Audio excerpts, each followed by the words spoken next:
ഇനിയിപ്പം ഈ വിമോചന സമരത്തിലേക്ക് നയിച്ച പ്രധാന കാര്യങ്ങൾ നമ്മൾ നോക്കുകയാണെങ്കിൽ ഒന്നാമത്തെ കാര്യം വിദ്യാഭ്യാസമാണ്.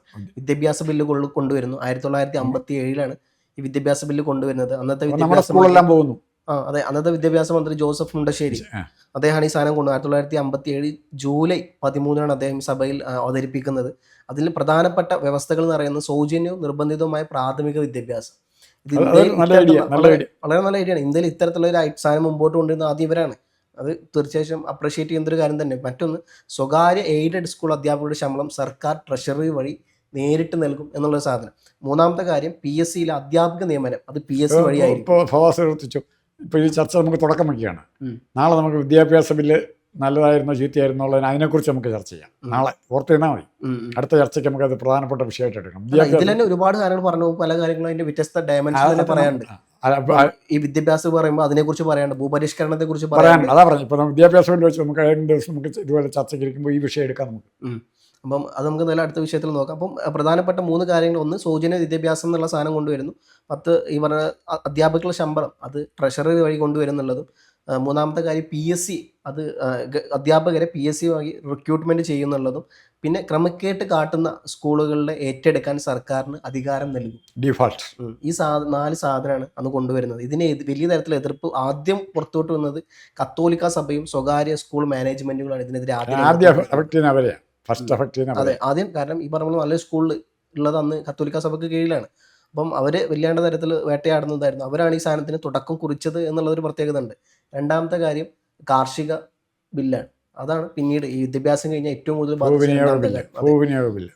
കുടിയൊഴിപ്പിക്കൽ നിരോധിച്ചുകൊണ്ടുള്ള ഓർഡിനൻസിന് ശേഷം 1957 ഡിസംബറിൽ കാർഷിക ബില്ല് കൊണ്ടുവരുന്നു സർക്കാർ. അതിനുശേഷം ഒരു കുടുംബത്തിന് കൈവശം വെക്കാവുന്ന പരമാവധി ഭൂമി എന്ന് പറയുന്നത് 15 മുതൽ 25 ഏക്കർ വരെ.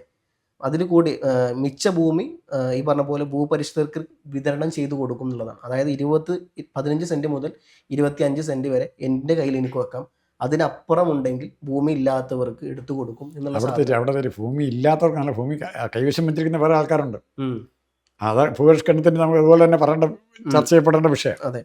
അപ്പം അതും ഒരു വലിയ ടോപ്പിക്കാണ്. സാധനം അതിൻ്റെ പല വശങ്ങൾ പറയാനുണ്ട്. ഇത് വലിയ തരത്തിൽ ചൊടിപ്പിച്ചൊരു വിഭാഗം എന്ന് പറയുന്നത് ജന്മികളും അതുപോലെ തന്നെ NSS, പ്രത്യേകിച്ച് മന്നത്ത് പത്മനാഭനെ അവരൊക്കെ വലിയ തരം ചൊടിപ്പിച്ചും. അവരെല്ലാവരും ബില്ലിനെതിരെ പരസ്യമായി എതിർത്തു എന്നുള്ളതാണ്. മാത്രമല്ല ഇതിനുശേഷം നമ്മൾ നോക്കുകയാണെന്നുണ്ടെങ്കിൽ ഭരണപരമായ മറ്റു വലിയ വിവാദങ്ങളിലോട്ട് വന്നത് സർക്കാർ പോയിട്ട്. അതിൽ പ്രധാനപ്പെട്ട ഒന്നായിരുന്നു ആന്ധ്രയിലെ അരി ജസ്റ്റിസ് രാമൻ നായർ കമ്മീഷൻ അന്വേഷിച്ചു. EMSന്റെ കാലത്ത് ആന്ധ്രയിൽ നിന്ന് അരി ഇറക്കുമതി കള്ളത്തരം ഉണ്ടായി. അതിൽ പലതരത്തിലുള്ള അഴിമതി നടന്നിട്ടുണ്ട് എന്നുള്ളതും ടെൻഡർ പല കാര്യങ്ങളും ഇല്ലാണ്ടാണ് ഈ കാര്യങ്ങൾ ചെയ്തത് എന്നുള്ള തരത്തിലൊക്കെ ആരോപണം വന്നായിരുന്നു. Justice PT Raman Nair. അപ്പം അദ്ദേഹം ആണ് ഈ കമ്മീഷന്റെ മുമ്പിലുണ്ടായിരുന്നത്. അദ്ദേഹം വീഴ്ച കണ്ടെത്തി. ഒഫീഷ്യലി ജുഡീഷ്യൽ അന്വേഷണം നടത്തിയതിനു ശേഷം പറഞ്ഞു ഇങ്ങനെ വീഴ്ച ഉണ്ടായിട്ടുണ്ട് എന്നുള്ളത്. അത് സർക്കാരിനെതിരെ വലിയ തരത്തിലുള്ളത്. പിന്നെ മറ്റൊന്ന് കാര്യം, ശാസ്താംകോട്ടയിലെ വിഷബാധ ദുരന്തമായിരുന്നു. അത് ഈ പറഞ്ഞ പോലെ ഏകദേശം 24 പേര് അന്നോളം മരണപ്പെടുന്നു. ഇതും സർക്കാരിനെതിരെ വലിയ തരത്തിലുള്ള പ്രശ്നങ്ങൾ ഉണ്ടാകുന്നു. മൂന്നാമത്തെ കാര്യം ഒരണ സമരം. അതായത് 1958 കുട്ടനാട്ടിലെ ജലഗതാഗതം വിദ്യാർത്ഥികൾക്ക് 6 പൈസയിൽ നിന്ന് ഒരെണ്ണ, അതായത് 10 പൈസയാക്കി മാറ്റി എന്നുള്ള സാധനമാണ്. 10 പൈസയാക്കി മാറ്റി. ആ സമരത്തിൽ കൂടെ വളർന്നു വന്നൊരു വലിയ കോൺഗ്രസ് നേതാവുണ്ട്. അതുകൂടെ മെൻഷൻ ചെയ്തു. വയലാർ രവി ഒരെണ്ണ സമരത്തിന്റെ ആന്റണിയും ഇടക്കാലത്ത് കൂടി. ഇതിൽ മീൻസ് ഞാൻ ചരിത്രം ഇങ്ങനെ എഴുതി വെച്ചിട്ടുണ്ട്. ഇതിൽ എന്തൊക്കെ പറയണ്ട എന്നുള്ള സാധനം. അതിൽ തന്നെ ഞാൻ എഴുതി വെച്ച മറ്റൊരു കാര്യം, വയലാർ രവി ഉൾപ്പെടെയുള്ള നേതൃത്വത്തിൽ പ്രത്യേകിച്ച് KSU ഈ സ്ഥാനം വല്ലാണ്ട് കേരളത്തിൽ അന്ന് അറിയപ്പെടുന്നത് ഇതിലൂടെയാണ്. ഒരെണ്ണ സമരം അത് KSU പ്രത്യേകിച്ച് വയലാർ രവി ഏറ്റെടുക്കുന്നു. അന്ന് ഈ പറഞ്ഞ പോലെ വയലാർ രവി കോൺഗ്രസും വലിയ തരത്തിൽ KSU അത് എനിക്ക് തോന്നുന്നു ഇപ്പോഴത്തെ KSUവിനും SFIക്കും MSFനും ABVPക്കും എല്ലാവർക്കും ഇത്തരത്തിലുള്ള പ്രശ്നങ്ങളുണ്ട്. കൃത്യമായിട്ട് വേണ്ട സമരങ്ങൾ കൃത്യമായിട്ട് അവർ ഏറ്റെടുത്തിട്ടില്ല എന്നുള്ളത് അവിടെയാണ്. ഇപ്പം ഇവർക്ക് ടീച്ചർമാരുടെ തലമുടി മുറിക്കാനും അതൊക്കെയാണ് വിപ്ലവമായിട്ട് അവർ കണ്ടുപോയി. ശവമഞ്ചം ഇന്നലെ ഏറ്റവും വലിയ വിവാദം അതായിരുന്നല്ലോ, ശവമഞ്ചം ഉണ്ടാക്കി കൊടുക്കുന്ന പ്രിൻസിപ്പാളിന് എന്നുള്ളതാണ്. മാത്രമല്ല അക്രമങ്ങളും പോലീസ് വെടിവെപ്പുകളും പ്രത്യേകിച്ച് കമ്മ്യൂണിസ്റ്റ് പാർട്ടി ചന്ദനത്തോപ്പ അങ്കമാലി സെൽ ഭരണം നടത്തുന്നുണ്ടെന്ന് പ്രതിപക്ഷം നിരന്തരം ആ വാക്കൊന്നും അത് നിർത്തി. സെൽ ഭരണം സെൽഫ് ഭരണം എന്ന് പറഞ്ഞാൽ കമ്മ്യൂണിസ്റ്റ് പാർട്ടിയുടെ ലോക്കൽ കമ്മിറ്റി പറയുന്നതനുസരിച്ച് നാട്ടിലെ പോലീസ് ഉദ്യോഗസ്ഥന്മാർ ചെയ്യുള്ളൂ. കുറച്ചുകൂടെ പോയി കഴിഞ്ഞാൽ ജില്ലയിൽ ചെന്ന് അവരുടെ branch committee local committee area committee ഇങ്ങനെ കമ്മ്യൂണിസ്റ്റ് പാർട്ടിയുടെ അംഗീകാരമില്ലാതെ പ്രധാനപ്പെട്ട ഒരു കാര്യത്തിലും ഒരു ഉദ്യോഗസ്ഥന് ഇടപെടാത്തൊരവസ്ഥ വന്നു. ഏത് കൊലവാളിയും കുറ്റവാളിയും ജയിലിൽ നിന്ന് ജാമ്യത്തിറക്കി കൊണ്ടുവന്ന പോലീസ് സ്റ്റേഷനിൽ പോയി ജാമ്യത്തിലിറക്കാൻ അവർക്ക് സാധിക്കുന്ന ഒരു സ്ഥിതി ഡെവലപ്പ് ചെയ്തു. അതോടുകൂടിയാണ് സാധാരണ ജനങ്ങൾ ഭരണത്തിന് എതിരല്ലേ, അതായത് ഒരു സമാന്തര പോലീസ്, അങ്ങനെ ഇപ്പോഴും അങ്ങനെ ഗുണ്ടാ സംഘം. ഇപ്പം എങ്ങനെ നിങ്ങളിത് ഞാൻ പറഞ്ഞ ഇപ്പോഴത്തെ പരിസ്ഥിതിയായിട്ട് കമ്പയർ ചെയ്യണമെന്നോ ഇപ്പോഴത്തെ നമുക്ക് ഇപ്പോഴത്തെ കാര്യം ഇപ്പം ഞാൻ പറഞ്ഞില്ലേ, ഞാൻ ഈ പറഞ്ഞ പോലെ ഞാനൊക്കെ 2000-ന് ശേഷം ജനിച്ചുകൊണ്ട് എൻ്റെയൊക്കെ ഒരു കാഴ്ച എനിക്ക് പുസ്തകത്തിൽ നിന്ന് കിട്ടുന്ന സാധനമുള്ളൂ. ഇപ്പോൾ സാറ് പറഞ്ഞല്ലോ ഇത് നേരിട്ട് അനുഭവിച്ചു, 8-ാം വയസ്സിൽ സാറ് നേരിട്ട് കണ്ടുകൊണ്ട് കണ്ടതാണ്. അപ്പോൾ സാറിൻ്റെ കാഴ്ചപ്പാട് സാറ് കിട്ടിയതൊക്കെ ഇറ്റ്സ് റിയലി ജെന്യുവിൻ. കാരണം വേറൊരാൾ അവിടെ ഈ പറഞ്ഞ പോലെ ബയാസ്ഡ് ആവാനോ വേറൊരാൾ ഇൻഫ്ലുവൻസ് ചെയ്യാനോ. അന്നേ കോൺഗ്രസ് കമ്മ്യൂണിസ്റ്റ് പാർട്ടി എന്നാന്ന് രാഷ്ട്രീയം എനിക്കറിയത്തില്ല, അതെ പാർട്ടികളെ അറിയാം, രാഷ്ട്രീയം അറിയത്തില്ല. ഇതിൻ്റെ അപ്പം നേരിട്ട് കണ്ടോണ്ട് അപ്പം എനിക്ക് കിട്ടിയ ഈ വിദ്യാഭ്യാസം ടീച്ചർ ഇതിൻ്റെ കാണുന്ന ടീച്ചർ ഗവൺമെൻറ് എൽ പി സ്കൂളാണ്. ഞാൻ പഠിച്ചിരിക്കുന്ന 5-ാം ക്ലാസ്സിലൊക്കെ പഠിച്ച സ്കൂളും കൂടിയാണ്. ആ സ്കൂളിലായിരുന്നു സമരക്കാരെ കേന്ദ്രീകരിച്ചിരുന്നത്. കാരണം ഇവരവിടെ കരിങ്കാലിപ്പണിക്ക് പോകുന്നതുകൊണ്ട് മാത്രമാണ് ഈ അത്രയും ആവേശത്തോടെ അങ്ങോട്ട് വന്നത്. ലാത്തിച്ചാറിൻ്റെ അന്നൊക്കെ പോലീസ് വിട്ട് ഓടിക്കുന്ന അടിക്കുന്ന കാണാം, പറമ്പിൽ കൂടെ ചാടി ഇറങ്ങി ഓടുക. അപ്പോൾ ഈ ഒരു സെൽ ഭരണത്തിനെതിരെ അതിന് സമാന്തരമായി മറ്റൊരു ഭരണം കൂടിയാണ് വന്നായിരുന്നു. ഫാദർ ജോസഫ് വടക്കൻ്റെ നേതൃത്വത്തിൽ സോഷ്യൽ സ്കൗട്ട് എന്ന് പറഞ്ഞൊരു പാർട്ടി, ഫാദർ വടക്കൻ്റെ എന്ന് പറയുമ്പോൾ KTP എന്ന് പറഞ്ഞ കേരള ആണ് തൊഴിലാളി പാർട്ടി. സോഷ്യൽ സ്കൗട്ട് എന്ന് പറഞ്ഞ ഒരു സംഘടന, ഒരു ഗ്രൂപ്പ് അദ്ദേഹം ഉണ്ടാക്കുന്നു. മാത്രമല്ല കോട്ടയം കേന്ദ്രീകരിച്ച് ക്രിസ്റ്റഫേഴ്സ് എന്ന് പറഞ്ഞൊരു സന്നദ്ധ സംഘടനയും അദ്ദേഹം ഉണ്ടാക്കുന്നു. അപ്പോൾ കമ്മ്യൂണിസ്റ്റുകാരുടെ അതിനെ എതിർക്കാൻ വേണ്ടിയിട്ടാണ് ഈ സാധനങ്ങൾ കൊണ്ടുവരുന്നത്. കമ്മ്യൂണിസ്റ്റുകാരുടെ അജിപ്രോപ്പ് തമ്മിൽ പലയിടത്തും അവർക്കൊരു ഇതുണ്ടായിരുന്നു, ഗ്രൂപ്പ് ഉണ്ടായിരുന്നു തോന്നുന്നു, അജിപ്രോപ്പ്. അപ്പം ഇത്തരത്തിലുള്ള ഇവർ പിന്നീട് പരസ്പരം പല ഘട്ടങ്ങളും പ്രത്യേകിച്ച് ഈ പറഞ്ഞ ചർച്ചകൾ കേന്ദ്രീകരിച്ചാണ് ഇവർക്ക് പലതരത്തിലുള്ള ആയുധങ്ങൾ പരിശീലനവും ഈ പറഞ്ഞ പോലെ ആയോധന പരിശീലനവും ഇതൊക്കെ കൊടുക്കുന്നത്. അപ്പം ഒരു സമാന്തര സർക്കാരിനെതിരെ അതിൻ്റെ പേരിലൊരു സിനിമ പോലും പിൽക്കാലത്ത് മലയാളത്തിൽ തന്നെ ഇറങ്ങിയിട്ടുണ്ട്.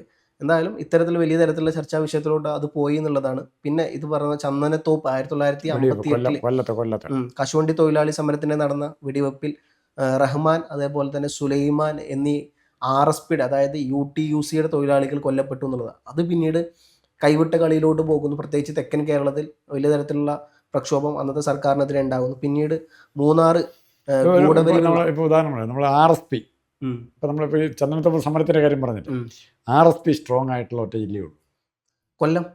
എന്തുകൊണ്ടാണ്?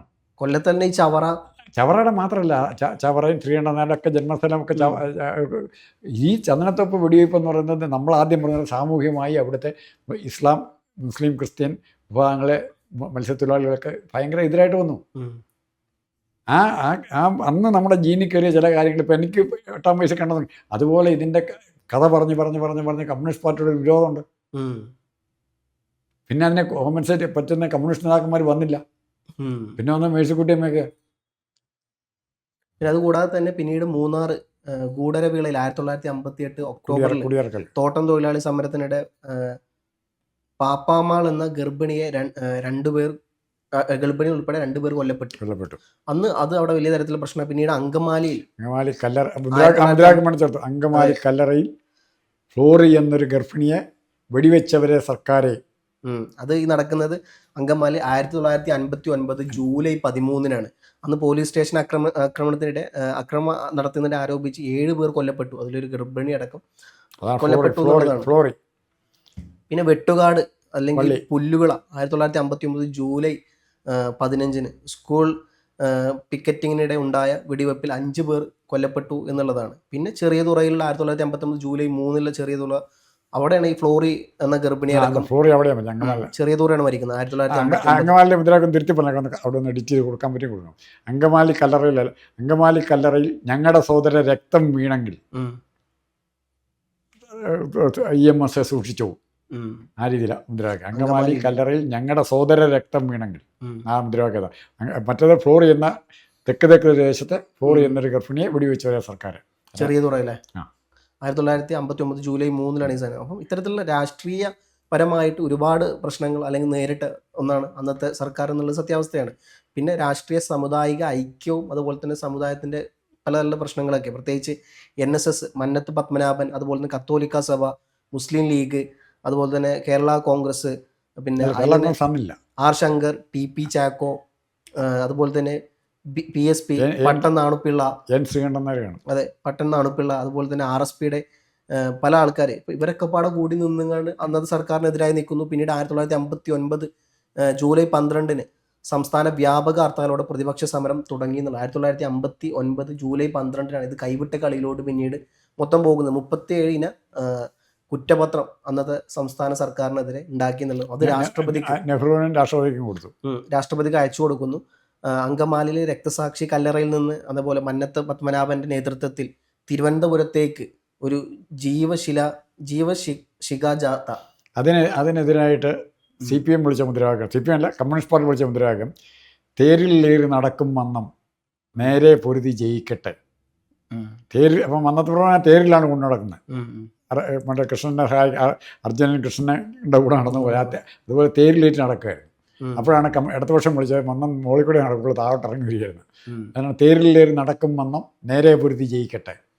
മാത്രമല്ല അന്നത്തെ AICC പ്രസിഡന്റായിരുന്ന ഇന്ദിരാഗാന്ധി സമരത്തിന് പൂർണ്ണ പിന്തുണ കൊടുക്കുകയും സമരക്കാരെ കൂടെ നിൽക്കുകയും ഇതുമായി ബന്ധപ്പെട്ട കേന്ദ്ര സർക്കാരിൻ്റെ പൂർണ്ണ സാധനങ്ങൾ കൊടുക്കുകയും അതിൻ്റെ ഭാഗമായിട്ട് നെഹ്റുവിന് താല്പര്യമില്ലായിരുന്നു, ഭരണഘടനാ വിരുദ്ധമായി പെട്ടെന്ന് കയറി പിരിച്ചുവിടാൻ താല്പര്യമില്ലായിരുന്നു. പക്ഷേ ഇന്ദിരാഗാന്ധിയുടെ സന്ദർശന സമയത്ത് അവരെ അപമാനിക്കാൻ ശ്രമിച്ചു എന്ന് പറയുന്ന റിപ്പോർട്ട് ഇവിടുന്ന് പോയി. അതോടുകൂടിയാണ് നെഹ്റുവിന് മനസ്സ് മാറ്റി കമ്മ്യൂണിസ്റ്റ് പാർട്ടിയുടെ ഗവൺമെൻറ്റിനെ പിരിച്ചുവിടാൻ തയ്യാറായത്. പ്രത്യേകിച്ച് കാര്യം KM മുൻഷി, മുൻ കോൺഗ്രസ് നേതാവും, അതുപോലെ തന്നെ കേരളം അദ്ദേഹത്തിന്റെ അയാളാണ് ഇവിടെ വന്നത് ഇവിടുത്തെ കാര്യങ്ങൾ പരിശോധിക്കാൻ വേണ്ടിയിട്ട്, എന്താണ് സത്യാവസ്ഥ എന്നുള്ളത്. അപ്പം അദ്ദേഹം കൊടുത്ത റിപ്പോർട്ട് പ്രകാരം ഇത്തരത്തിലുള്ള സംഭവം നടക്കുന്നുണ്ട് എന്നുള്ള റിപ്പോർട്ടാണ് കൊടുത്ത്. അതിൻ്റെ എല്ലാത്തിൻ്റെയും ഭാഗമായിട്ടാണ് കേരളത്തിലെ സ്ഥിതി ജനകീയ മുന്നേറ്റം ആണ് എന്നുള്ളത് ഈ പറഞ്ഞ പോലെ നെഹ്റു തന്നെ സമ്മതിക്കുന്നു. അതിൻ്റെ ഭാഗമായി ആർട്ടിക്കിൾ 356 ഉപയോഗിക്കുന്നു. 1959 ജൂലൈ 31 ഗവർണർ P. രാമകൃഷ്ണ റാവുവിൻ്റെ റിപ്പോർട്ടിൻ്റെ അടിസ്ഥാനത്തിൽ ഭരണഘടനയുടെ 356 വകുപ്പ് കൊണ്ട് കേന്ദ്ര സർക്കാർ സംസ്ഥാന സർക്കാരിനെ പിരിച്ചുവിടുന്നു. അപ്പം ഇത്തരത്തിലോട്ട് കാര്യങ്ങൾ അങ്ങനെയാണെന്ന് എത്തിച്ചേരുന്നത്. ഇനി ഒരു ചോദ്യം കൊണ്ട് ചോദിച്ചാൽ നിർത്താം. ഏതെങ്കിലും സന്ദർഭത്തിൽ ഇതിൻ്റെ എല്ലാം പാറ്റേണല്ലേ ഇപ്പോഴും ആവർത്തിക്കപ്പെടുന്നത് പല കാര്യങ്ങളിലും. ഇപ്പോൾ വിദ്യാഭ്യാസ വലിയ നയമൊന്നുമില്ല. സരിതയുടെ കാര്യവും സ്വപ്ന സുരേഷിൻ്റെ കാര്യവും അല്ലെങ്കിൽ വീണ വിജയൻ്റെ കാര്യവും അത്തരം കാര്യങ്ങൾ ഉള്ളൊന്നും പ്രധാനപ്പെട്ട ഇഷ്യൂ വെച്ചല്ലോ സമരം ഇപ്പം നടക്കുന്നത്. ഇങ്ങനത്തെ ഇഷ്യൂ വെച്ചുള്ള പൊലിപ്പിക്കലുകളാണ് ഇപ്പം നടക്കുന്നത്. ശബരിമല സ്വർണ്ണം കെട്ടു, സമരമില്ല, അതിനൊന്നും തീവ്രമായ സമരങ്ങളൊന്നുമില്ല, എങ്ങുമില്ല, ഇല്ലാതായി. പക്ഷെ മറിച്ച് ഇത്തരം ഇഷ്യൂസിനെ ഉയർത്തിക്കൊണ്ട് ജനങ്ങളെ സംഘടിപ്പിക്കാൻ പറ്റും. അങ്ങനെയും പറ്റുമെന്ന് തെളിയിച്ചതാണ് ഇപ്പോഴത്തെ UDFൻ്റെ വിജയം. ഇപ്പോഴും UDFിലുള്ള അതേ ശക്തികൾ തന്നെ, ക്രിസ്ത്യൻ, മുസ്ലിം, നായർ. പിന്നെ ഇപ്പോഴത്തെ UDFിൻ്റെ ശക്തി എന്താണെന്ന് പറഞ്ഞു കഴിഞ്ഞാൽ ഒന്നാമത് പറഞ്ഞ പോലെ കോൺഗ്രസ് വിഭാഗം. എന്നാൽ കോൺഗ്രസ് എന്ന് പറഞ്ഞാൽ കേരള കോൺഗ്രസ് ജോസഫും അല്ലെങ്കിൽ മാണിക്കോട്ടെ പിൽക്കാലത്ത് LDFിലോട്ട് പോയി. കേരള കോൺഗ്രസിൽ ഉണ്ടായിരുന്ന ക്രിസ്ത്യൻസ് എല്ലാം കോൺഗ്രസിലേക്ക് ഇലക്ഷന് ഏറ്റവും വലിയ പ്രത്യേകത ക്രിസ്ത്യൻ വോട്ടുകൾ ഈ പറഞ്ഞ പോലെ UDFിലോട്ട് മാറി എന്നുള്ളതാണ്. മുസ്ലിം വോട്ടുകൾ എല്ലാ കാലത്തും ഒറ്റ പ്രാവശ്യം ഒഴിച്ചു. അപ്പം അതൊഴികെ നോക്കുകയാണെങ്കിൽ മുസ്ലിംസും ക്രിസ്ത്യൻസും അതുപോലെ ഹിന്ദു വിഭാഗവും കൂടെ നിന്നു. അതുകൊണ്ട് ഞാൻ പറയുന്നത് വിമോചന സമരകാലത്ത് സൃഷ്ടിക്കപ്പെട്ട ആ സാമുദായിക ചേരിവ് അതാണ് ഇപ്പോൾ UDFിന്റെ സംഘടന. അത് മാത്രമേ നമ്മൾ പറയാനുള്ളൂ.